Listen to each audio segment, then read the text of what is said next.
He fully paid the price. Now I am writing this nice.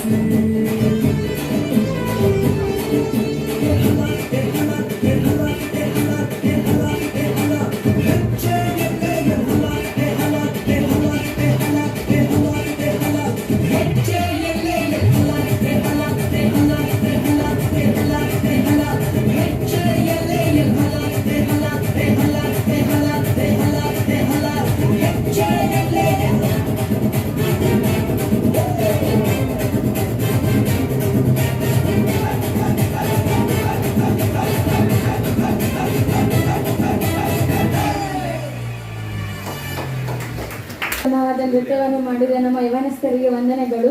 ಈಗ ನಮ್ಮ ಮುಂದಿನ ಕಾರ್ಯಕ್ರಮ ಯೂತ್ ಸ್ಕೇಟ್. ತುಂಬ ಜೋರಾಗ್ತಾ ಉಂಟು, ಗಮ್ಮತ್ ಆಗ್ತಾ ಉಂಟು. ಅಷ್ಟೆಲ್ಲ ಡೆಕೋರೇಷನ್ ಮಾಡಿದ್ದಾರೆ. ಕ್ರಿಸ್ಮಸ್ ಏನೋ ಬಂತು, ಆದರೆ ಯೇಸು ಸ್ವಾಮಿ ಬಂದರೆ ಒಳ್ಳೆ ಇತ್ತಲ್ಲ, ನಮ್ಮೊಟ್ಟಿಗೆ ಗಮ್ಮತ್ತ ಮಾಡ್ಬೋದಿತ್ತು. ಪ್ರೇ ಮಾಡು, ಯೇಸು ಸ್ವಾಮಿ ಬರ್ತಾರೆ. ಹಾಲೆಲೂಯಾ. ಸ್ತೋತ್ರ ಸ್ವಾಮಿ. ಅಪ್ಪ ತಂದೆ, ನಿಮಗೆ ಸ್ತೋತ್ರ ಸ್ವಾಮಿ. ಅಪ್ಪ ನೀನು ಕೊಟ್ಟಂಥ ಈ ಕೃಪೆಗಾಗಿ ಸ್ತೋತ್ರ. ಈ ದಿನದಲ್ಲಿ ಕರ್ತನಪ್ಪ, ಈ ಕ್ರಿಸ್ಮಸ್ ಹಬ್ಬವನ್ನು ಕರ್ತನೆ, ನಮ್ಮ ದಾವತಿ ಕರ್ತನೆ, ಈ ವರ್ಷದಲ್ಲಿ ಕಾಣುವಂತೆ ನೀವು ಕೊಟ್ಟಂಥ ಕೃಪೆಗಾಗಿ ಸ್ತೋತ್ರ. ಅಪ್ಪ ವಿಶೇಷವಾಗಿ ಕರ್ತನೆ, ಇವತ್ತಿನ ದಿನದಲ್ಲಿ ಸ್ವಾಮಿ ಅಪ್ಪ ನಮ್ಮ ಕರ್ತನೆ, ನಾವು ಕ್ರಿಸ್ಮಸ್ ಅನ್ನು ಸೆಲೆಬ್ರೇಷನ್ ಮಾಡುವಾಗ ಸ್ವಾಮಿ ನಿನ್ನ ಕೃಪೆಯನ್ನು ನಡೆಸು. ಅಪ್ಪ ಈ ಕ್ರಿಸ್ಮಸ್ ಕರ್ತನೆ ಅಪ್ಪ, ಈ ದಿನದಲ್ಲಿ ಕರ್ತನೆ ನೀನು ಇಳಿದು ಬಾ ಸ್ವಾಮಿ. ನಮ್ಮೊಟ್ಟಿಗೆ ಕರ್ತನೆ ನೀನು ಇರಬೇಕೆಂಬುದಾಗಿ ನೀನು ಬೇಡಿಕೊಳ್ಳುತ್ತೇವೆ ಸ್ವಾಮಿ. ಅಪ್ಪ ಯೇಸುವೆ ನೀನು ಇಳಿದು ಬಾ ಸ್ವಾಮಿ. ಅಪ್ಪ ನಮ್ಮೊಟ್ಟಿಗೆ ನೀನು ಇರಬೇಕು ಸ್ವಾಮಿ. ಅಪ್ಪ ಯೇಸುವೆ ನೀನು ಬೇಕು ಸ್ವಾಮಿ. ನೀವಿಲ್ಲದೆ ನಾವು ಜೀವಿಸಲಿಕ್ಕೆ ಸಾಧ್ಯನೇ ಇಲ್ಲ ಸ್ವಾಮಿ. ಯೇಸುವೆ ನೀನು ಬೇಕು ಸ್ವಾಮಿ. ಅಪ್ಪ ಯೇಸಪ್ಪ ನೀನು ಬೇಕು ಸ್ವಾಮಿ. ನೀವಿಲ್ಲದೆ ನಾವು ಜೀವಿಸಲಿಕ್ಕೆ ಸಾಧ್ಯನೇ ಇಲ್ಲ ಯೇಸಪ್ಪ. ಅಪ್ಪ ನೀನು ಬೇಕು ಸ್ವಾಮಿ. ಅಪ್ಪ ಯೇಸುವೆ ನೀನು ಬಾ ಸ್ವಾಮಿ. ನೀನು ಬಾ ಸ್ವಾಮಿ. ಯೇಸುವೆ ನೀನು ಬರಬೇಕು ಸ್ವಾಮಿ. ಯೇಸುವೆ ನೀನು ಬಾ ಸ್ವಾಮಿ. ಯೇಸುವೆ ನೀನು ಬೇಕೇ ಬೇಕು ಸ್ವಾಮಿ. ನಿನ್ನೆ ನಾವು ಜೀವಿಸಲಿಕ್ಕೆ ಸಾಧ್ಯನೇ ಇಲ್ಲ ಅಪ್ಪ. ನೀವು ಬೇಕು ಸ್ವಾಮಿ. ಅಪ್ಪ ಯೇಸುವೆ ನೀವು ಬೇಕೇ ಬೇಕು ಸ್ವಾಮಿ. ಯೇಸುವೆ ನೀವು ಬರಬೇಕು ಸ್ವಾಮಿ. ಯೇಸುವೆ ನೀನು ಬಾ ಸ್ವಾಮಿ. ಯೇಸುವೆ ನೀನು ಇಳಿದು ಬಾ ಸ್ವಾಮಿ. ಅಪ್ಪ ಯೇಸುವೆ ನೀನು ಇಳಿದು ಬಾ ಸ್ವಾಮಿ.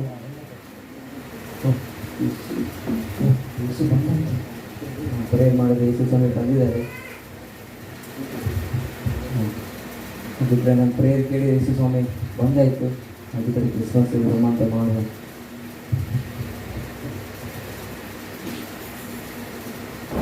ಸ್ವಾಮಿ ನೀವು ಕೂತ್ಕೊಳ್ಳಿ. ನೀವು ಬಂದದ್ದು ನಮಗೆ ತುಂಬ ಖುಷಿ ಆಯಿತು. ನಾನು ಪ್ರೇಯರ್ ಮಾಡಿದೆ. ಇವತ್ತು ಕ್ರಿಸ್ಮಸ್ ನಿಮಗೂ ಗೊತ್ತಿತ್ತು, ನಾವು ಗಮ್ಮತ ಮಾಡುವ. ನಿಮಗೆ ಒಂದು ಸ್ವಲ್ಪ ಇಟ್ಕೊಳ್ಳಿ.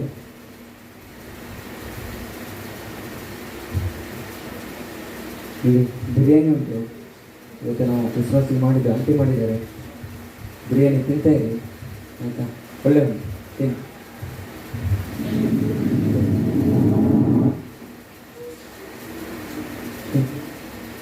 ಲೆಗ್ ಪೀಸ್ ಉಂಟು ನೋಡಿ, ಖಾಲಿ ಉಂಟು. ತಿನ್ನಿ ತಿನ್ನಿ. ಆಂಟಿ ಮಾಡಿದ್ದು ತುಂಬ ಒಳ್ಳೆ ಉಂಟು. ನಮ್ಮ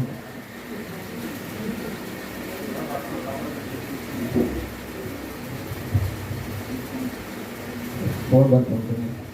ಹಲೋ ಹಲೋ, ಮಂಜು ಮಾತಾಡಿದ? ಹೌದು. ಹಲೋ ಮಂಜು, ಎಲ್ಲಿದ್ದೀಯಾ? ನಾನು ಚರ್ಚಲ್ಲಿದ್ದೆ ಮಾರೆ. ಎಂತ ಚರ್ಚಸ್ ಮಾರೆ ನಿನ್ನದು. ಇಲ್ಲಿ ನಮ್ಮ ಫ್ರೆಂಡ್ಸ್ ಸತೀಶ ಬರ್ತಡೇ ಮಾರೆ, ಪಾರ್ಟಿ ಕೊಡ್ತಿದ್ದಾರೆ ಮಣಿಪಾಲಲ್ಲಿ. ಒಳ್ಳೊಳ್ಳೆ ಬ್ರ್ಯಾಂಡ್ ಮಾರೆ, ಫಾರಿನ್ದೆಲ್ಲ. ಬಾ ಮಾರೆ ಬೇಗ. ಪಾರ್ಟಿಯಾ? ಹೌದು ಮಾರೆ. ಎಂತ ಉಂಟು ಪಾರ್ಟಿಗೆ? ಒಳ್ಳೊಳ್ಳೆ ಬ್ರ್ಯಾಂಡ್ ಮಾರೆ, 90 ಎಲ್ಲ ಉಂಟು. ಅದು ಉಂಟಾ ಬ್ರ್ಯಾಂಡ್? ಹಾಂ ಅದುಂಟು. ಫಾರಿನ್ ಎಲ್ಲ ಕೂಡ ಫಾರಿನ್. ಅಲ್ಲ, ಮನೆಗೆ ಗೆಸ್ಟ್ ಬಂದಿದ್ದಾರೆ ಮಾರೆ, ಎಂತ ಮಾಡುದು? ಬಾ ಮಾರೆ. ಗೆಸ್ಟ್ ಫಾಸ್ಟಾ ಫ್ರೆಂಡ್ಸ್ ಫಾಸ್ಟಾ? ಏನಾದರೂ ಮಾಡಿ ಬಾ 5 ನಿಮಿಷದಲ್ಲಿ. ಆಯ್ತು ಬರ್ತೇನೆ. ಎಂತ ನೋಡಿದ್ರು ಇವಾಗ ನೋಡಿದ್ರೆ ಫೋನ್ ಮಾಡ್ತೇನೆ. ಆಸ್ತಿನೂ ಬಿಲ್ಲಿಗೆ ಆಗಲಿಲ್ಲ, ಇಷ್ಟು ಬಿಲ್ಲಿಗೆ ಆಗ್ತದೆ. ಸ್ವಾಮಿ ನೀವು ಇಲ್ಲೇ ಕುತ್ಕೊಂಡಿರಿ.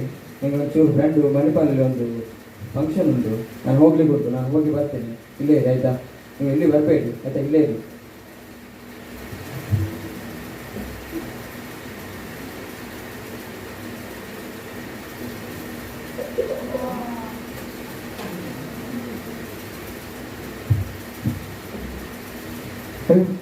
ನನಗೆ ಕೂತ್ಕೊಳ್ಳಿ ಕೇಳಿದೆ, ನೀವು ಅಲ್ಲೇ ಕೂತ್ಕೊಳ್ಳಿ. ಇಲ್ಲಿ ಬೇಡ, ಕೂತ್ಕೊಳ್ಳಿ ಸ್ವಾಮಿ, ಕೂತ್ಕೊಳ್ಳಿ. ನೀವು ನಿದ್ದೆ ಬರಬೇಡಿ ಆಯ್ತಾ. ನಾನು ಅಲ್ಲಿ ಹೋಗ್ತಿದ್ದೀನಿ, ನೀವು ಅಲ್ಲಿ ಬೇಡ, ನೀವು ಬರುವುದು ಅಲ್ಲಿ ಬೇಡ ಆಯ್ತಾ. ಇಲ್ಲೇ ಇರಿ ಆಯ್ತಾ.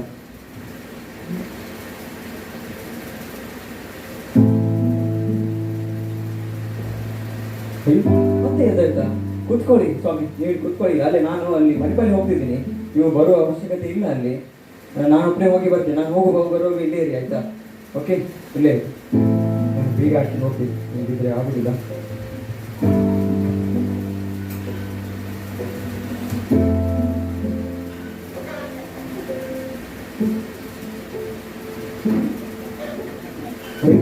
ಬೀಗ ಹಾಕಿ ಬಂದ್ರೆ ಬಂದಾಯ್ತಲ್ಲ. ಹೀಗೆ ಆದರೆ ಸರಿ ಆಗುದಿಲ್ಲ. ಸರಿ ಮಾಡ್ತೇನೆ.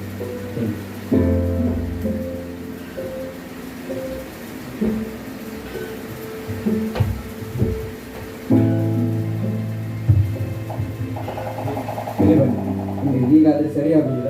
ನಾನು ಎಷ್ಟು ಸತಿ ಹೇಳಿದೆ ಬರಬೇಡಿ ಬರಬೇಡಿ ಬರಬೇಡಿ ಅಂತ ಹೇಳಿ.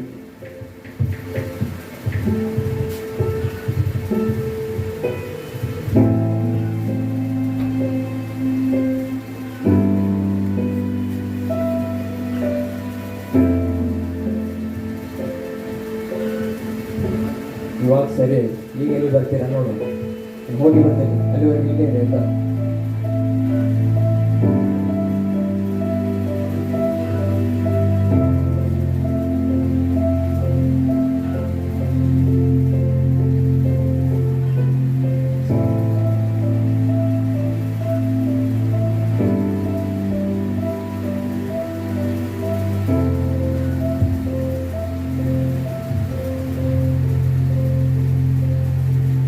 హాయ్ బలరాం.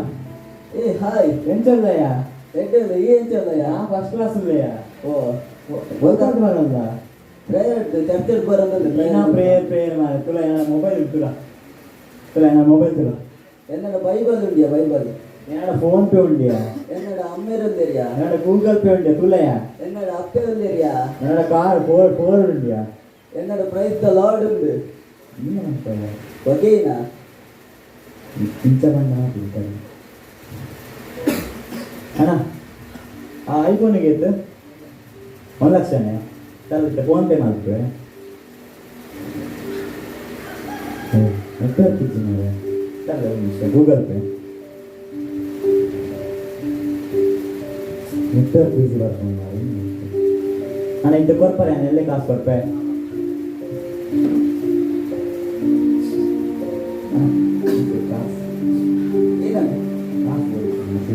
ఇంత ಗೊತ್ತಂಡ ಇತ್ತಂಡ ಏನ ಇಪ್ಪದಿಲ್ಲ ಬರ ಇಪ್ಪತ್ತು ಕೊರ್ಕ ನಿಜ ಕೊಡ್ತಾನೆ ಸತ್ಯಲ್ಲ ಗೊತ್ತಿಲ್ಲ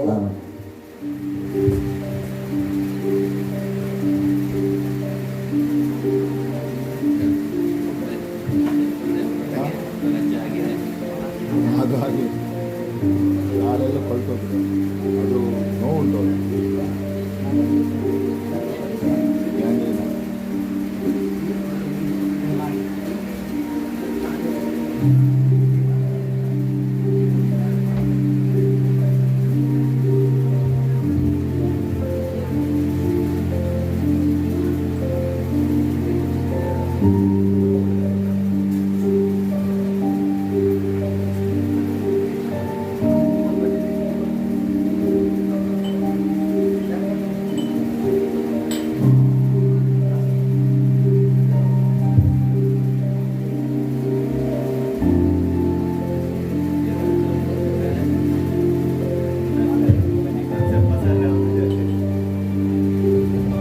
ಹಲೋ ಆಕಾಶ್ ಆಕಾಶ್ ಹಲೋ ಹೇಳಿ ಮಂಜು ಹಾಂ ಎಲ್ಲಿದ್ದೀವಿ ಅವರೇ?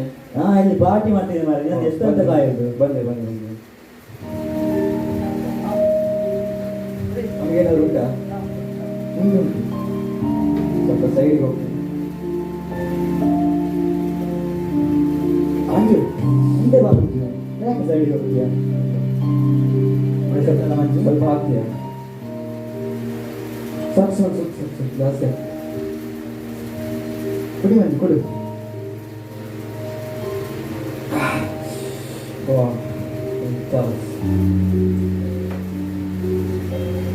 ಆಯ್ತು ಆಯ್ತಲ್ಲ ಇವತ್ತೆ ಪಾರ್ಟಿ ಹೋಗ ಮನೆ ಹೋಗುವ. ಇಷ್ಟು ಬೇಗ ಮಂಜು ಹೋಗು ಹೋಗು ಆಯ್ತು ಹೋಗು ಮತ್ತೆ ಹೋಗು ಆಯ್ತು ಬನ್ನಿ.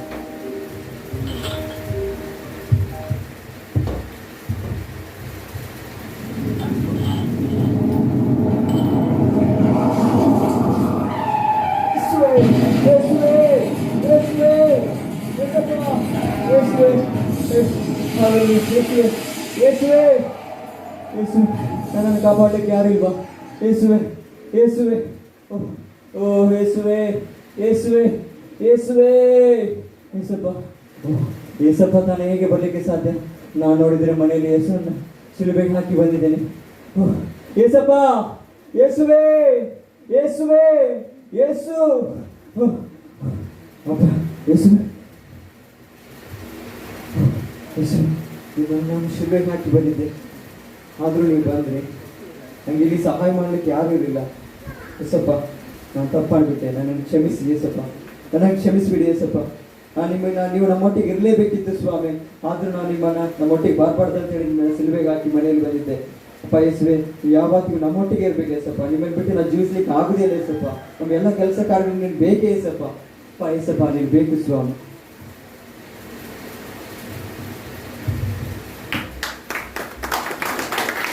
ಅನೇಕರು ಈ ದಿವಸ ಕ್ರಿಸ್ಮಸ್ ಅನ್ನ ಆಚರಿಸ್ಕೊಳ್ತಾ ಇದ್ದಾರೆ. ನಮ್ಮ ಯವನಸ್ಥರು ಮಾಡಿದ ನಾಟಕದ ಅರ್ಥ ಏನಂದ್ರೆ, ಯೇಸು ಅವರೊಂದಿಗೆ ಬರಲು ಬಯಸ್ತಾನೆ, ಆದ್ರೆ ಪಾಪ ಮಾಡುವಾಗ ಕುಳಿತುಕೊಂಡು ಮೋಜು ಮಾಡುವಾಗ ಅಲ್ಲಿಗೆ ಯೇಸು ಹೋಗುವುದಕ್ಕಾಗುವುದಿಲ್ಲ. ಯೇಸು ಬಹಳಷ್ಟು ವಿನಂತಿಸಿಕೊಡ್ತಾನೆ ತನ್ನ ಮಕ್ಕಳೊಟ್ಟಿಗೆ ತಾನು ಇರಬೇಕೆಂಬುದಾಗಿ. ಆದ್ರೆ ಯಾವಾಗ ಅವರು ಕೆಟ್ಟ ಕಾರ್ಯವನ್ನು ಮಾಡ್ತಾರೋ, ಪಾಪಕ್ಕೆ ಹೋಗ್ತಾರೋ, ಆಗ ಯೇಸುವಿನೊಟ್ಟಿಗೆ ಅವ್ರು ಇರುವುದಕ್ಕಾಗುದಿಲ್ಲ. ಹಾಗಾಗಿ ಅನೇಕರು ಯೇಸುವಿನ ಕಣ್ಣಿನಿಂದ ದೂರ ಮನೆ ಹೋಗಿ ಕದ್ದು ಕುಳಿತುಕೊಂಡು ಪಾಪ ಕೃತ್ಯ ಮಾಡ್ತಾರೆ. ಇಲ್ಲಿ ನೋಡ್ರಿ, ಯೇಸು ಬಹಳ ಪ್ರೀತಿಯಿಂದ ನಿನ್ನೊಟ್ಟಿಗೆ ಬರ್ತೀನಿ ಮಗನೇ, ನಿನ್ನ ಕಾಪಾಡ್ತೀನಿ, ನಿನಗೆ ಸಹಾಯ ಮಾಡ್ತೀನಿ ಎಷ್ಟು ವಿನಂತಿಸಿಕೊಂಡ್ರು ಆ ಯವನಸ್ಥ ಅವನನ್ನ ಯೇಸುವನ್ನ ಬಿಟ್ಟು ಹೋದ. ಹಾಗಾಗಿ ಆತನ ಜೀವಿತದಲ್ಲಿ ಅಪಾಯ ಬಂತು, ಆದರೂ ಕೊನೆಯದಾಗಿ ಯೇಸುವನ್ನ ಕೂಗಿಕೊಂಡ.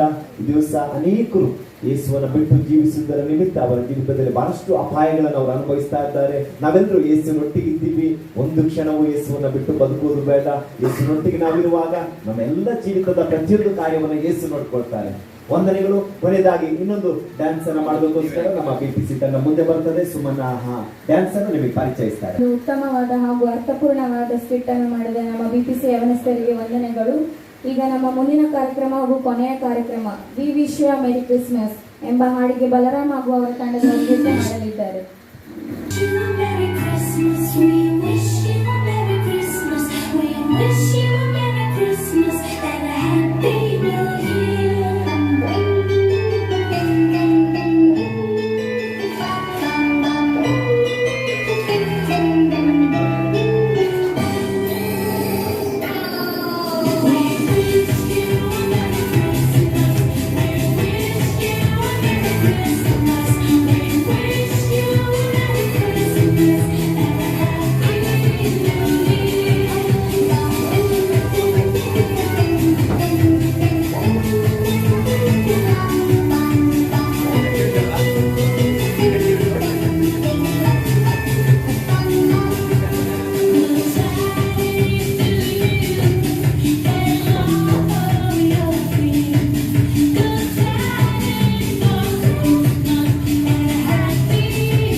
ಕೋರುತ್ತಾ ನೃತ್ಯವನ್ನು ಮಾಡುತ್ತಾ ನಮ್ಮೆಲ್ಲರನ್ನ ವಂದಿಸಿದಂತ BPCI ಯೂತ್ಸ್ಗೆ ವಂದನೆಗಳನ್ನು ಸಲ್ಲಿಸ್ತಿದ್ದೀವಿ.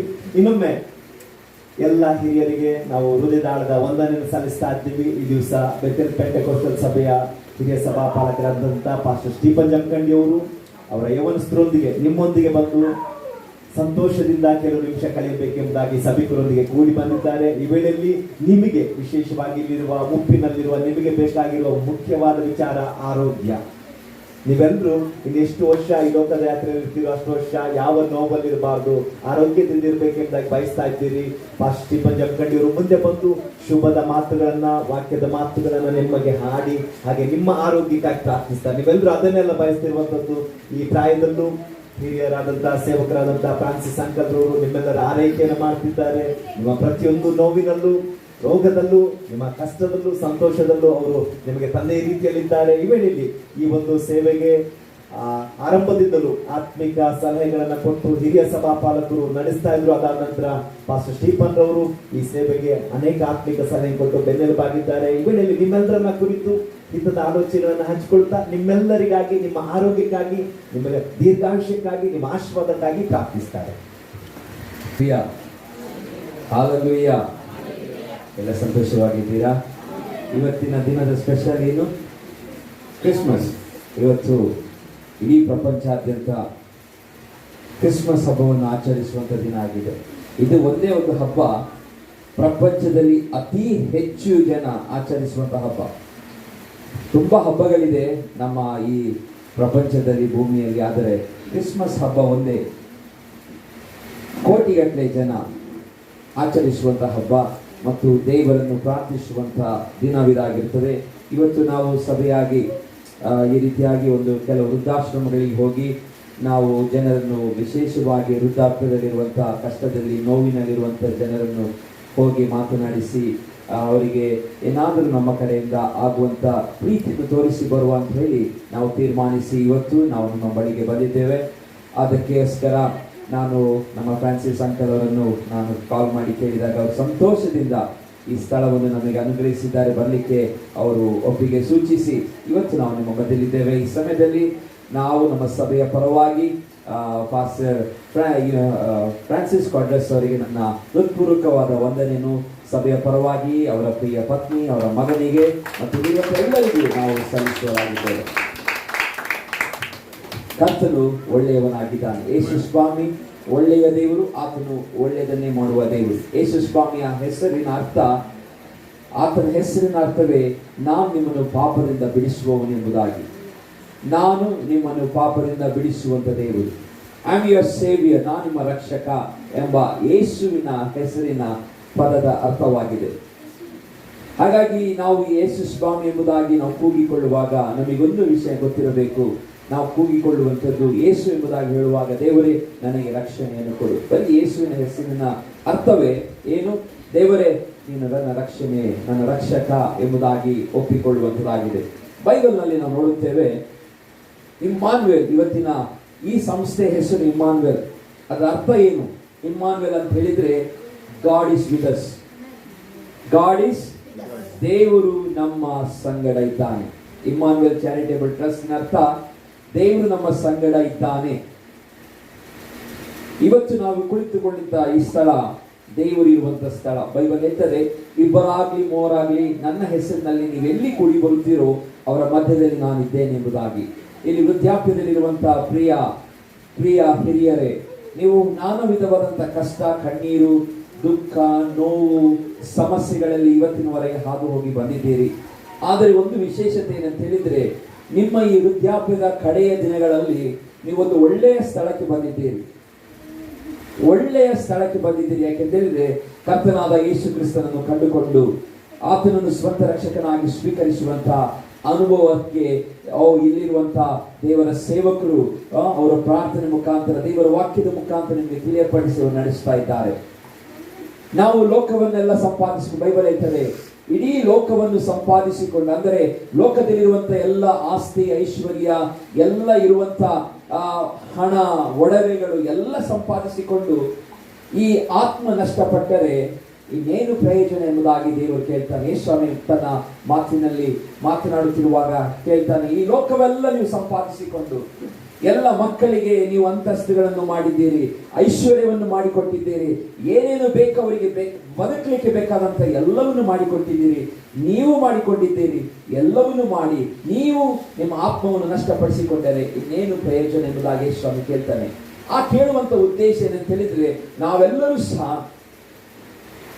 ಈ ಲೋಕದಲ್ಲಿ ಸಂಪಾದಿಸಿಕೊಂಡ ಎಲ್ಲ ಸಂಗತಿಗಿಂತ ಯೇಸುವನ್ನು ಸಂಪಾದಿಸಿಕೊಂಡೇ ಇರದೇ ಹೋದರೆ, ಯೇಸುವನ್ನು ಸಂಪಾದನೆ ಮಾಡಿಕೊಂಡು ಇರದೇ ಹೋದರೆ, ಯೇಸುಸ್ವಾಮಿ ಹೇಳುವಂಥದ್ದು, ನನ್ನನ್ನು ನೀವು ಸಂಪಾದನೆ ಮಾಡಿಕೊಂಡು ಇರದೇ ಹೋದರೆ ನೀವು ಈ ಭೂಮಿಯ ಮೇಲೆ ಗಳಿಸಿದಂಥ ಐಶ್ವರ್ಯ, ಆಸ್ತಿ, ಅಂತಸ್ತು, ಆ ಘನತೆ, ಗೌರವ ಎಲ್ಲವೇನಾಗಿದೆ, ವ್ಯರ್ಥವಾಗಿದೆ ಎಂಬುದಾಗಿ. ಈ ಲೋಕದಲ್ಲಿ ನೀವು ಸಂಪಾದಿಸಿಕೊಂಡ ಎಲ್ಲ ಸಂಗತಿ ಯೇಸು ನಿಮ್ಮ ಒಳಗೆ ಇಲ್ಲದೆ ಹೋದರೆ, ಅಂದ್ರೆ ಇವತ್ತು ಯೇಸು ಸ್ವಾಮಿಯ ಆ ಶಿಲುಬೆಯ ಆ ಮರಣವನ್ನು ನಾವು ನೆನೆಸಿಕೊಳ್ಳುವುದಾದರೆ, ಯೇಸು ಸ್ವಾಮಿ 2000 ವರ್ಷಗಳ ಹಿಂದೆ ನಮ್ಮನ್ನೆಲ್ಲರನ್ನು ಸಹ ಪಾಪದಿಂದ ಬಡಿಸುವುದಕ್ಕೋಸ್ಕರ ಆತನು ಶಿಲುಬೆಯಲ್ಲಿ ತನ್ನ ಪ್ರಾಣವನ್ನು ಅರ್ಪಿಸಿದನು. ಇವಾಗಲೇ ನೀವು ನಾಟಕದಲ್ಲಿ ನೋಡಿದ್ದೀರಿ ಯಾವ ರೀತಿಯಲ್ಲಿ ಆ ಯೇಸು ಸ್ವಾಮಿ ಒಬ್ಬ ಯೇಸುವನ್ನು ಪ್ರಾರ್ಥಿಸುವಂತ ವ್ಯಕ್ತಿಯ ಸಂಗಡ ಯಾವಾಗಲೂ ಹೋಗಲು ಸಿದ್ಧನಿರ್ತಾನೆ. ಆದರೆ ಆ ವ್ಯಕ್ತಿ ಏನ್ ಮಾಡ್ತಿದ್ದ, ಯೇಸುವೆ ನೀನು ಬರಬೇಡ ನಾನು ಹೋಗ್ತೇನೆ, ಯೇಸುವೆ ನೀನು ಬರಬೇಡ ನಾನು ನಿನ್ನನ್ನು ಬಿಟ್ಟು ನಾನು ಹೋಗ್ತೇನೆ ಎಂಬುದಾಗಿ ಹೋಗ್ತಾನೆ. ಒಂದು ದಿನ ಆತನು ಕಾರನ್ನು ಚಲಾಯಿಸಿಕೊಂಡು ಹೋಗುವಾಗ ಕಾರಿನ ಅಪಘಾತವಾಗ್ತದೆ. ಅಪಘಾತವಾದಾಗ ಯೇಸು ಸ್ವಾಮಿ ಇರುವುದಿಲ್ಲ. ಯೇಸು ಸ್ವಾಮಿನ ಎಲ್ಲಿ ಹಾಕಿರ್ತಾರೆ, ಶಿಲುಬೆಯ ಆ ಕಂಬಕ್ಕೆ, ಶಿಲುಬೆಯಲ್ಲಿ ಮೊಳೆಯನ್ನು ಹೊಡೆದು ಅಲ್ಲಿ ಆತನನ್ನು ಹಾಕಿ ಹೋಗಿರ್ತಾನೆ. ಮುಂದೊಂದು ದಿನ ಆತನ ಗಾಡಿ ಚಲಾಯಿಸಿಕೊಂಡು ಹೋಗುವಾಗ ಅವನಿಗೊಂದು ಅನುಭವ ಆಗ್ತದೆ, ಯೇಸು ಅವನಲ್ಲಿ ಇಲ್ಲ, ಯೇಸು ಅವನಿಗಿರಲಿಲ್ಲ. ಯಾಕೆಂತ ಹೇಳಿದ್ರೆ ಶಿಲುಬೆಯಲ್ಲಿ ಹಾಕಿದ್ದಾನೆ. ಶಿಲುಬೆ ಹಾಕಿ ನಿಮಿತ್ತವಾಗಿ ಅಪಘಾತಕ್ಕೊಳಗಾಗ್ತಾನೆ. ಆ ಸಮಯದಲ್ಲೂ ಸಹ ಶಿಲುಬೆಗೆ ಹಾಕಲ್ಪಟ್ಟಂತ ಯೇಸು ಸ್ವಾಮಿ ಇವನು ಕೂಗುವಾಗ, ಯೇಸುವೇ ನನ್ನನ್ನು ಕಾಪಾಡು, ಯೇಸುವೇ ನನ್ನನ್ನು ಕಾಪಾಡು ಎಂಬುದಾಗಿ ಆತನು ಆ ಅಂಗಲಾಚಿ ಆ ನೋವಿನಲ್ಲಿ ಕೇಳುವಾಗ ಯೇಸು ಸ್ವಾಮಿ ತಿರುಗಿ ಬಂದು ಅವನನ್ನು ರಕ್ಷಿಸುವುದನ್ನು ನಾವು ಈಗಾಗಲೇ ಒಂದು ಗ್ರಾಮದ ಮುಖಾಂತರವಾಗಿ ನಾವು ನೋಡಿದ್ದೇವೆ ಪ್ರಿಯರೇ. ಇವತ್ತು ನಾವು ಯಾವುದೇ ಪರಿಸ್ಥಿತಿಯಲ್ಲಿದ್ದರೂ ನಾವು ಯೇಸು ಸ್ವಾಮಿನ ಇವತ್ತು ಕರೆಯುವುದಾದರೆ ಯೇಸು ಸ್ವಾಮಿ ನಮ್ಮ ಬಳಿಯಲ್ಲಿ ಆತನು ಬರುತ್ತಾನೆ. ಹಲ್ಲೆಲೂಯಾ. ಯೇಸು ಸ್ವಾಮಿ ನಮ್ಮ ಜೊತೆಯಲ್ಲಿ ವಾಸ ಮಾಡಲು ಸಿದ್ಧನಾಗಿದ್ದಾನೆ. ಇವತ್ತು ನಾವು ಎಷ್ಟೋ ಸಾರಿ ನಮ್ಮ ಜೀವಿತಗಳ ಮುಖಾಂತರ, ನಮ್ಮ ನಡತೆಗಳ ಮುಖಾಂತರ, ನಮ್ಮ ಕ್ರಿಯೆಗಳ ಮುಖಾಂತರ, ನಮ್ಮ ಯೋಚನೆಗಳ ಮುಖಾಂತರ, ನಮ್ಮ ಕಠಿಣವಾದ ಹೃದಯದ ಮುಖಾಂತರವಾಗಿ ನಾವು ಏನ್ ಮಾಡ್ತಾ ಇದ್ದೇವೆ, ಯೇಸುವನ್ನು ದೂರ ಹೋಗು, ನೀನು ಬರಬೇಡ ನನ್ನ ಹತ್ತಿರ, ನನಗೆ ಸ್ವಲ್ಪ ಎಂಜಾಯ್ ಮಾಡಲಿಕ್ಕಿದೆ, ನನಗೆ ಇನ್ನೂ ಸ್ವಲ್ಪ ಟೈಮ್ ಪಾಸ್ ಮಾಡಲಿಕ್ಕಿದೆ ಎಂಬುದಾಗಿ ಯೇಸುವನ್ನು ದೂರ ಇಡ್ತಾ ಇದ್ದೇವೆ. ಆದರೆ ಪ್ರಿಯ ದೇವ ಜನರೇ, ಕಠಿಣ ಪರಿಸ್ಥಿತಿಯಲ್ಲಿ ನಾವಿರುವಾಗಲೂ ಸಹ, ನಾವು ಒಂದು ವೇಳೆ ಸಂತೋಷವಾಗಿರುವಾಗಲೂ, ನಾವು ಸಮಾಧಾನ ಜೀವಿತವನ್ನು ಜೀವಿಸುವಾಗಲೂ ಯೇಸು ನಮ್ಮ ಜೊತೆಯಲ್ಲಿದ್ದಾನೆ. ಅದೇ ಇಮ್ಮಾನುವೇಲಿನ ಅರ್ಥ. ಅದಕ್ಕೆ 2000 ವರ್ಷಗಳ ಹಿಂದೆ ಯೇಸು ಸ್ವಾಮಿ ತನ್ನ ಒಬ್ಬನೇ ತಂದೆಯಾದ ದೇವರು, ತನ್ನ ಒಬ್ಬನೇ ಮಗನಾದ ಯೇಸು ಸ್ವಾಮಿಯನ್ನು ಈ ಭೂಮಿಗೆ ಕಳಿಸಿಕೊಡ್ತಾನೆ. ಯಾಕೆ? ನಾವೆಲ್ಲರೂ ಪಾಪದಲ್ಲಿದ್ದೇವೆ. ನಾವು ಪಾಪದಲ್ಲಿದ್ದಂಥ ನಿಮಿತ್ತವಾಗಿ ನಾವು ಸ್ವರ್ಗಕ್ಕೆ ಹೋಗಲು ಸಾಧ್ಯವಿಲ್ಲ. ದೇವರು ಪರಿಶುದ್ಧನಾದ ದೇವರು. ಆ ಪರಿಶುದ್ಧನಾದಂಥ ಸ್ವರ್ಗ, ಆ ಪರಲೋಕವನ್ನು ಸೇರಬೇಕಾದರೆ ಇಲ್ಲಿ ನಾವುಗಳು ಪರಿಶುದ್ಧರಾಗಿದ್ದರೆ ಮಾತ್ರ ಪರಿಶುದ್ಧವಾದ ಸ್ಥಳಕ್ಕೆ ನಮಗೆ ಹೋಗಲಿಕ್ಕೆ ಸಾಧ್ಯ. ಹೌದಲ್ಲ? ನಾವು ಪರಿಶುದ್ಧರಾಗಿದ್ದರೆ, ನಾವು ಪಾಪ ರಹಿತರಾಗಿದ್ದರೆ, ನಮ್ಮ ಪಾಪಗಳು ಕ್ಷಮಿಸಲ್ಪಟ್ಟಿದ್ದರೆ ಮಾತ್ರ ನಾವು ಪರಿಶುದ್ಧವಾಗಿರುವಂತ ಆ ಪರಲೋಕಕ್ಕೆ ನಮಗೆ ಹೋಗಲು ಅವಕಾಶ. ನಾವು ಪಾಪದಲ್ಲಿದ್ದು ನಮ್ಮ ಯೋಚನೆಯಲ್ಲಿ ನಾವು ಕೆಟ್ಟದನ್ನು ಮಾಡುತ್ತಾ, ಮುಪ್ಪಿನಲ್ಲಿಯೂ ಸಹ ನಾವು ಕೆಟ್ಟದನ್ನು ಯೋಚನೆ ಮಾಡುತ್ತೇವೆ. ಆದರೆ ಈ ಕೆಟ್ಟತನವನ್ನು ಯೋಚನೆ ಮಾಡಿಕೊಂಡು ಕೆಟ್ಟತನದಲ್ಲಿ ನಾವು ಜೀವಿಸುವುದಾದರೆ, ಕ್ರಿಯೆಗಳ ಮುಖಾಂತರ ತಪ್ಪುಗಳನ್ನು ಮಾಡಿ ನಾವು ಜೀವಿಸುವುದಾದರೆ ಆ ಪರಿಶುದ್ಧವಾದ ಸ್ಥಳಕ್ಕೆ ನಮಗೆ ಹೋಗಲಿಕ್ಕೆ ಸಾಧ್ಯವಿಲ್ಲ. ಇವತ್ತು ಪರಿಶುದ್ಧವಾದ ಸ್ಥಳಕ್ಕೆ ನಾವು ಹೋಗಬೇಕಾದರೆ ಯೇಸು ಸ್ವಾಮಿ ಅದಕ್ಕೋಸ್ಕರ 2000 ವರ್ಷಗಳ ಹಿಂದೆ ಈ ಭೂಮಿಗೆ ಬಂದರು. ಯಾಕೆ ಬಂದರು? ನಾವು ಪಾಪದಲ್ಲಿರಬಾರದು. ಪಾಪಗಳಿಗೆ ಕ್ಷಮೆಯನ್ನು ಕೊಡುವಂತ ದೇವರು ಯಾರಾದರೂ ಒಬ್ಬರಿದ್ದರೆ ಅದು ಯೇಸು ಸ್ವಾಮಿ. ಅದಕ್ಕೋಸ್ಕರ 2000 ವರ್ಷಗಳ ಹಿಂದೆ ಕ್ರೂಜೆಯಲ್ಲಿ ತನ್ನ ಪ್ರಾಣವನ್ನು ಅರ್ಪಿಸಿದನು. ಕ್ರೂಜೆ ಕಂಬಗಳಿಗೆ ಆತನನ್ನು ಕ್ರೂಜೆಯಲ್ಲಿ ಇಟ್ಟು ಕೈಗಳಿಗೆ ಮೊಳೆಯನ್ನು ಹೊಡೆದರು, ಅವನ ಕಾಲುಗಳಿಗೆ ಮೊಳೆಯನ್ನು ಹೊಡೆದರು, ತಲೆಗೆ ಕಿರೀಟ ಬಿಟ್ಟರು. ನೋವನ್ನು ಸಹಿಸಿಕೊಂಡ, ಎಲ್ಲ ನೋವನ್ನು ಸಹಿಸಿಕೊಂಡು ಆತನು ಬರೀ ಅಲ್ಲಿ ಸಾಯ್ತಾನೆ. ಸತ್ತು 3ನೇ ದಿವಸದಲ್ಲಿ ಮತ್ತೆ ತಿರುಗಿ ಎದ್ದೇಳುತ್ತಾನೆ. ಆತನು ಪುನರುತ್ತನಾಗುತ್ತಾನೆ, ಜೀವವನ್ನು ಹೊಂದಿಕೊಳ್ಳುತ್ತಾನೆ. ಜೀವವನ್ನು ಹೊಂದಿಕೊಂಡು ಆತನು ಪರಲೋಕಕ್ಕೆ ಏರಿ ಹೋಗುತ್ತಾನೆ. ಯಾಕೆ ಏರಿ ಹೋಗ್ತಾನೆ? ಆತನು ಭೂಮಿಗೆ ಬರುವಾಗ ಆತನು ದೇವರಾಗಿ ಬಂದನು. ನಮ್ಮನ್ನು ಪಾಪದಿಂದ ಬಿಡಿಸುವುದಕ್ಕೋಸ್ಕರ ದೇವರಾಗಿ ಬಂದನು. ಆತನು ಮನುಷ್ಯನಾಗಿದ್ದನು ಸಹ, ಆದರೆ ದೇವರಾಗಿ ಬಂದನು. ದೇವರಾದ ಯೇಸು ಸ್ವಾಮಿ ನಮ್ಮನ್ನು ಪಾಪದಿಂದ ಬಿಡಿಸುವುದಕ್ಕೋಸ್ಕರ ನರವತಾರವೆತ್ತಿ ಈ ಭೂಮಿಗೆ ಬಂದು ನಮ್ಮನ್ನು ಆತನು ನಡೆಸುವುದಕ್ಕೋಸ್ಕರ ನಮ್ಮನ್ನು ಪ್ರೀತಿ ತೋರಿಸಿ, ಕಾಯಿಲೆಯಿರುವಂಥವರಿಗೆ, ರೋಗದಲ್ಲಿರುವಂಥವರಿಗೆ, ಸತ್ತವರನ್ನು ಸಹ, ಕುರುಡರನ್ನು, ಕುಂಟರನ್ನು ಎಲ್ಲರನ್ನೂ ಸಹ ಆತನು ಪ್ರೀತಿಸಿ ಆಶೀರ್ವದಿಸಿ ಹೋದನು. ಪ್ರಿಯರೇ, ಆ ದೇವರು ಇವತ್ತು ನಮ್ಮೊಂದಿಗಿದ್ದಾನೆ. ಹಲ್ಲೆಲೂಯಾ. ಆತ್ಮ ಸ್ವರೂಪನಾಗಿ ಆತನು ಹೇಗಿದ್ದಾನೆ? ನಮ್ಮ ಮಧ್ಯದಲ್ಲಿ ಆತನಿದ್ದಾನೆ. ಇಮ್ಮಾನುವೇಲ್ ಹೆಸರೇ ದೇವರು ನಮ್ಮೊಂದಿಗಿದ್ದಾನೆ. ಪ್ರಿಯರೇ, ಪ್ರಿಯ ದೇವಜನ, ನಾವು ಜ್ಞಾನೋಕ್ತಿಗಳ ಪುಸ್ತಕದಲ್ಲಿ 13ನೇ ಅಧ್ಯಾಯ 21ನೇ ವಚನದಲ್ಲಿ ನಾವು ನೋಡುತ್ತೇವೆ, ಅಮಂಗಳವು ಪಾಪಿಗಳನ್ನು ಹಿಂಬಾಲಿಸುವುದು, ಮಂಗಳವು ಸಜ್ಜನರಿಗೆ ಪ್ರತಿಫಲವಾಗುವುದೆಂಬುದಾಗಿ. ಅಮಂಗಳ ಅಂದರೆ ಅಶುಭ, ಇಲ್ಲದಂತ ಒಂದು ಪರಿಸ್ಥಿತಿ ಯಾರನ್ನು ಹಿಂಬಾಲಿಸುತ್ತದಂತೆ? ಪಾಪಿಗಳನ್ನು ಹಿಂಬಾಲಿಸುತ್ತದೆ. ಅಮಂಗಳ ಪಾಪಿಗಳನ್ನು ಹಿಂಬಾಲಿಸುತ್ತದೆ. ಮತ್ತೆ ಮಂಗಳವು ಸಜ್ಜನರಿಗೆ ಪ್ರತಿಫಲವಾಗುವುದು ಎಂಬುದಾಗಿ ಬೈಬಲ್ ಬರೆಯಲ್ಪಟ್ಟಿದೆ. ಇವತ್ತು ನಾವು ಅಮಂಗಳ ಜೀವನವನ್ನು ಜೀವಿಸುತ್ತಿರುವುದಾದರೆ ಅದಕ್ಕೆ ಕಾರಣ ಪಾಪ ಎಂಬುದಾಗಿ ಬೈಬಲ್ ಹೇಳುತ್ತದೆ. ಅಮಂಗಳದ ಜೀವಿತ ಅಥವಾ ಸೋಲಿನ ಜೀವಿತ, ನಮ್ಮಲ್ಲಿ ಸಂತೋಷವಿಲ್ಲದೆ ಇರುವಂಥದ್ದು, ಸಮಾಧಾನವಿಲ್ಲದೆ ಇರುವಂಥದ್ದು ಬೈಬಲ್ ಹೇಳ್ತದೆ. ಅದು ಯಾಕೆ? ಅದು ಪಾಪಿಯನ್ನು ಹಿಂಬಾಲಿಸುತ್ತದೆ. ಅಮಂಗಳವು ಪಾಪಿಯನ್ನು ಹಿಂಬಾಲಿಸುತ್ತದೆ, ಮಂಗಳವು ಸಜ್ಜನರಿಗೆ ಪ್ರತಿಫಲವನ್ನು ಕೊಡುತ್ತದೆ ಎಂಬುದಾಗಿ ಬೈಬಲ್ ಹೇಳುತ್ತದೆ. ಹಾಗಾಗಿ ಪ್ರಿಯರೇ, ಇವತ್ತು ನಮಗೋಸ್ಕರ ಒಬ್ಬ ಮಗನು ಹುಟ್ಟಿದ್ದಾನೆ. ಯೇಸು ಸ್ವಾಮಿಯ ಜನನ ಆಕಸ್ಮಿಕವಾದ ಜನನವಲ್ಲ.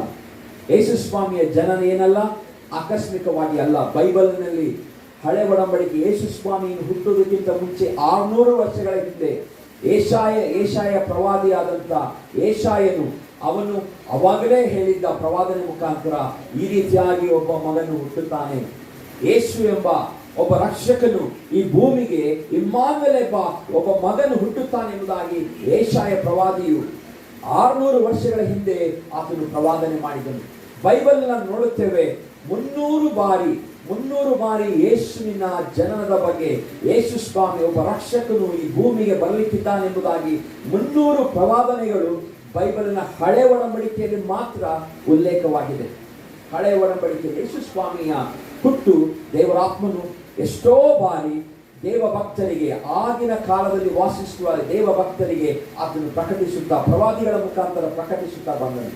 ಹಾಗೆ ನಾವು ಯೆಶಾಯನ ಪ್ರವಾದನೆ ಗ್ರಂಥ 9ನೇ ಅಧ್ಯಾಯ 6 ಮತ್ತು 7ನೇ ವಚನ ಇರುತ್ತದೆ, ಒಂದು ಮಗು ನಮಗಾಗಿ ಹುಟ್ಟಿದೆಯಷ್ಟೇ.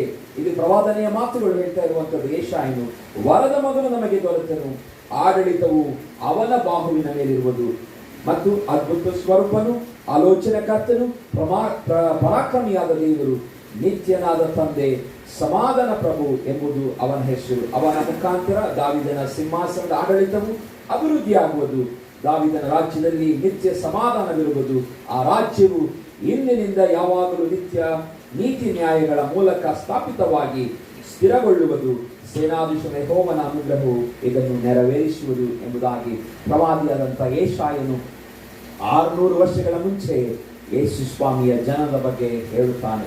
ಹಾಗಾಗಿ ಪ್ರಿಯರೇ, ಯೇಸು ಸ್ವಾಮಿಯ ಹುಟ್ಟು ಆಕಸ್ಮಿಕವಲ್ಲ, ಆತನ ಜನನ ಆಕಸ್ಮಿಕವಲ್ಲ. ಇವತ್ತು ನಾವು ಅರ್ಥ ಮಾಡಿಕೊಳ್ಳಬೇಕದು ಒಂದೇ, ಆ ಯೇಸು ಸ್ವಾಮಿ 2000 ವರ್ಷಗಳಿಂದ ಹಿಂದೆ ಬಂದದ್ದು ಉದ್ದೇಶ ನಾವು ಪಾಪಿಗಳಾದ ನಮ್ಮನ್ನು ಏನ್ ಮಾಡಲಿಕ್ಕೋಸ್ಕರ? ರಕ್ಷಿಸಲಿಕ್ಕೋಸ್ಕರ. ಈ ಲೋಕದಲ್ಲಿ ಎಲ್ಲಾ ಜನರು ವಿವಿಧ ರೀತಿಯಲ್ಲಿ ರಕ್ಷಣೆಗೋಸ್ಕರ, ಪಾಪದಿಂದ ವಿಮೋಚಿಸೋದಕ್ಕೋಸ್ಕರ, ಪಾಪದಿಂದ ಬಿಡುಗಡೆ ಹೊಂದೋದಕ್ಕೋಸ್ಕರ, ಸ್ವರ್ಗ ರಾಜ್ಯವನ್ನು ತಲುಪೋದಕ್ಕೋಸ್ಕರ ಅವರೇನ್ ಮಾಡ್ತಾ ಇದ್ರು? ಹುಡುಕುತ್ತಾ ಇದ್ರು. ನಿಜವಾದ ದೇವರು ಎಲ್ಲಿ, ಸತ್ಯ ದೇವರು ಎಲ್ಲಿ ಹುಡುಕುತ್ತಾ ಇರುವಾಗ ತಂದೆಯಾದ ದೇವರು ಒಂದು ಪ್ಲಾನ್ ಮಾಡ್ತಾನೆ, ಯೇಸು ಸ್ವಾಮಿಯನ್ನು ಭೂಮಿಗೆ ಕಳಿಸಿಕೊಡಬೇಕು. ಆ ಬೈಬಲ್ ಹೇಳ್ತದೆ, ಯಾರ್ಯಾರು ಆತನ ಅಂಗೀಕರಿಸಿದ್ದಾರೋ, ಆತನ ಹೆಸರಿನಲ್ಲಿ ನಂಬಿಕೆ ಬಿಡ್ತಾರೋ ಅವರಿಗೆ ರಕ್ಷಣೆ ಉಂಟಾಗುತ್ತದೆ ಎಂಬುದಾಗಿ ಬೈಬಲ್ ಹೇಳ್ತದೆ. ನಾವು ಯೋಹಾನ ಬರೆದ ಸುವಾರ್ತೆ ಅದರ 1ನೇ ಅಧ್ಯಾಯದಲ್ಲಿ ನಾವು 12ನೇ ವಚನದಲ್ಲಿ ಓದುತ್ತೇವೆ, ಯಾರ್ಯಾರು ಆತನ ಅಂಗೀಕರಿಸಿದ್ದಾರೋ, ಅಂದರೆ ಆತನ ಹೆಸರಿನಲ್ಲಿ, ಅಂದರೆ 2000 ವರ್ಷಗಳ ಹಿಂದೆ ಕಳಿಸಿಕೊಟ್ಟ ಯೇಸುವಿನ ಹೆಸರಿನಲ್ಲಿ ಯಾರು ನಂಬಿಕೆ ಇಡುತ್ತಾರೋ ಅವರಿಗೆ ದೇವರ ಮಕ್ಕಳಾಗುವ ಅಧಿಕಾರ ಆತನು ಕೊಡುತ್ತಾನೆ. ಇವರು ರಕ್ತ ಸಂಬಂಧದಿಂದಾಗಲಿ, ಕಾಮದಿಂದಾಗಲಿ, ಪುರುಷ ಸಂಕಲ್ಪದಿಂದಾಗಲಿ ಹುಟ್ಟಿದವರಲ್ಲ, ದೇವರಿಂದಲೇ ಹುಟ್ಟಿದವರಾಗಿರುತ್ತಾರೆ ಎಂಬುದಾಗಿ ಬೈಬಲ್ ಹೇಳುತ್ತದೆ. ಹಾಲೆಲೂಯಾ. ಯಾರು 2000 ವರ್ಷಗಳ ಹಿಂದೆ ಕಳಿಸಲ್ಪಟ್ಟಂತ ಯೇಸು ಇವತ್ತು ಆತ್ಮಸ್ವರೂಪನಾಗಿ ನಮ್ಮ ಮಧ್ಯದಲ್ಲಿರುವಂತ ಯೇಸುವನ್ನು ಯಾರು ಅಂಗೀಕರಿಸುತ್ತಾರೋ ದೇವರು ಹೇಳ್ತಿದ್ದಾನೆ, ನಾನು ಅಂತವರನ್ನು ನನ್ನ ಮಗನಾಗಿ ಮಗಳಾಗಿ ನಿಮ್ಮನ್ನು ಮಾಡುತ್ತೇನೆ, ಮಕ್ಕಳನ್ನಾಗಿ ನಿಮ್ಮನ್ನು ನಾನು ಸ್ವೀಕಾರ ಮಾಡುತ್ತೇನೆ. ಮಕ್ಕಳಂತ ಹೇಳಿದ್ರೆ ಹೇಗೆ? ನೀವಿರುವಂತ ಮನೆಯಲ್ಲೇ ಅವ್ರು ವಾಸ ಮಾಡ್ತಾರೆ, ಹೌದಲ್ಲ? ಮಕ್ಕಳನ್ನು ನೀವೇನು ಬೇರೆ ಕಡೆ ಇಡೋದಿಲ್ಲ.